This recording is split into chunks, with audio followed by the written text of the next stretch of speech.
everyone, my name is Sagarika and I am first year MBBS student at KGMC Lucknow. इस video में मैं आपको college preference filling के लिए बताऊंगी कि आपको क्या क्या कंसीडर करना है। मैं आपको 5 पॉइंट बताऊंगी जिस बेस पे आपको कॉलेज चॉइस फिलिंग में हेल्प मिलेगी। पहला पॉइंट तो पीजी कोटा है। लाइक पीजी कोटा बहुत मैटर करता है। अगर एम्स की बात करें तो इंटरनल पीजी कोटा, और आप किसी स्टेट में जा रहे हैं तो आपको उसका स्टेट कोटा मिलने वाला है 50%। तो आप वैसा कॉलेज चूज करें कि जो अच्छे स्टेट में है, जिसके लिए आप चाहते हो कि आप उस स्टेट से अगर पीजी करते हो तो आपके लिए बहुत अच्छा होगा। मतलब आपको ये पता होना चाहिए कि इस कॉलेज में पीजी करना इज बेस्ट। तो जैसे मैं आपको एग्जांपल देती हूँ कि अगर आप दिल्ली के किसी कॉलेज से एमबीबीएस कर रहे हो तो आपको डीयू कोटा मिलेगा पीजी के लिए, और आईवीयू कोटा एक है जिसमें बीएससी, बीएमएमसी और आईएमएस, बीएचयू ये कॉलेजेस आने वाले हैं। तो आपको आईवीयू कोटा मिलेगा उसके लिए। एनडीएमसी कॉलेज है वो भी उसके अंदर ही आता है। तो ये आईवीयू कोटा भी बहुत अच्छा है पीजी के लिए, क्योंकि आप दिल्ली में रहने वाले हो और ये कॉलेज भी बेस्ट है अपने आप में।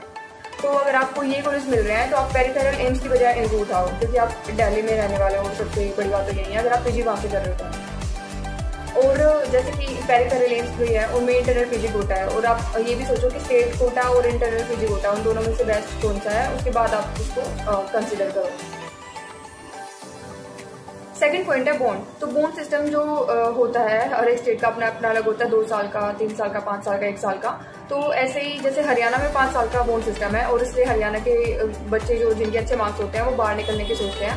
तो बॉन्ड सिस्टम बहुत मैटर करता है, क्योंकि विलेज बॉन्ड होना अपने आप में बड़ी बात है। और आप अपनी पीजी के लिए 1-2 साल बर्बाद कर रहे हो, और मतलब 2 साल इंटर होने के बाद आप अगर पीजी की तैयारी कर रहे हो तो कोई फायदा नहीं उसका। मतलब बहुत आपके लिए बहुत बिग पॉइंट होने वाला है ये। तो आपको बॉन्ड सिस्टम को मतलब ध्यान में रखना चाहिए जब आप कॉलेज चूज करने जाते हो।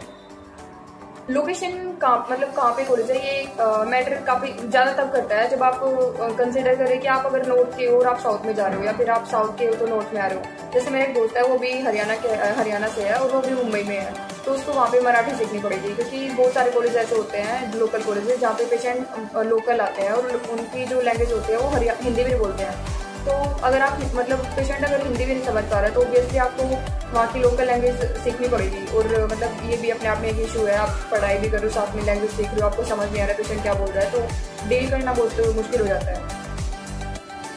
सिटी और पेशेंट लोड काफी कोरिलेट करता है। लाइक अगर आप दिल्ली में हो या फिर किसी भी लोकल कॉलेज में हो जो कि स्टेट का सबसे बड़ा कॉलेज है, तो बल्क ऑफ पेशेंट ऑब्वियसली ज्यादा होता है। और अगर मतलब आप खुद सोचो कि एक पेशेंट लोड कम वाला कॉलेज है और एक अच्छा खासा पेशेंट लोड वाला है, तो आप वेराइटी ऑफ पेशेंट से भी डील करोगे, और बहुत ज्यादा पेशेंट से अगर आप डील करते हो तो ऑब्वियसली आपकी प्रैक्टिस अच्छी होने वाली है।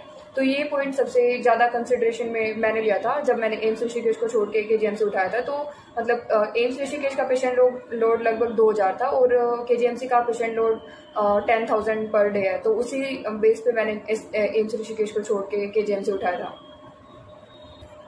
फीस एज तो मैटर नहीं करती है, गवर्नमेंट कॉलेज की फीस नॉर्मली होती है, लेकिन कभी कभी अगर आपकी फाइनेंशियल कंडीशन ऑब्वियसली अगर अच्छी नहीं है तो आप इसको कंसिडर करें, क्योंकि एम्स की जैसे फीस बहुत सही होती है, 5,000, 6,000 और 11-12 हज़ार कुछ एम्स की है, नहीं तो सबकी 5800 समथिंग है।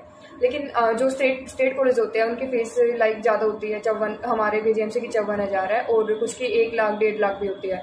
तो जब आप कॉलेज चूज करेंगे तो उस टाइम पे आपको फीस स्ट्रक्चर दिया होगा, तो आप उसको देख के और कंसिडर करके तब आप अपना चूज करें।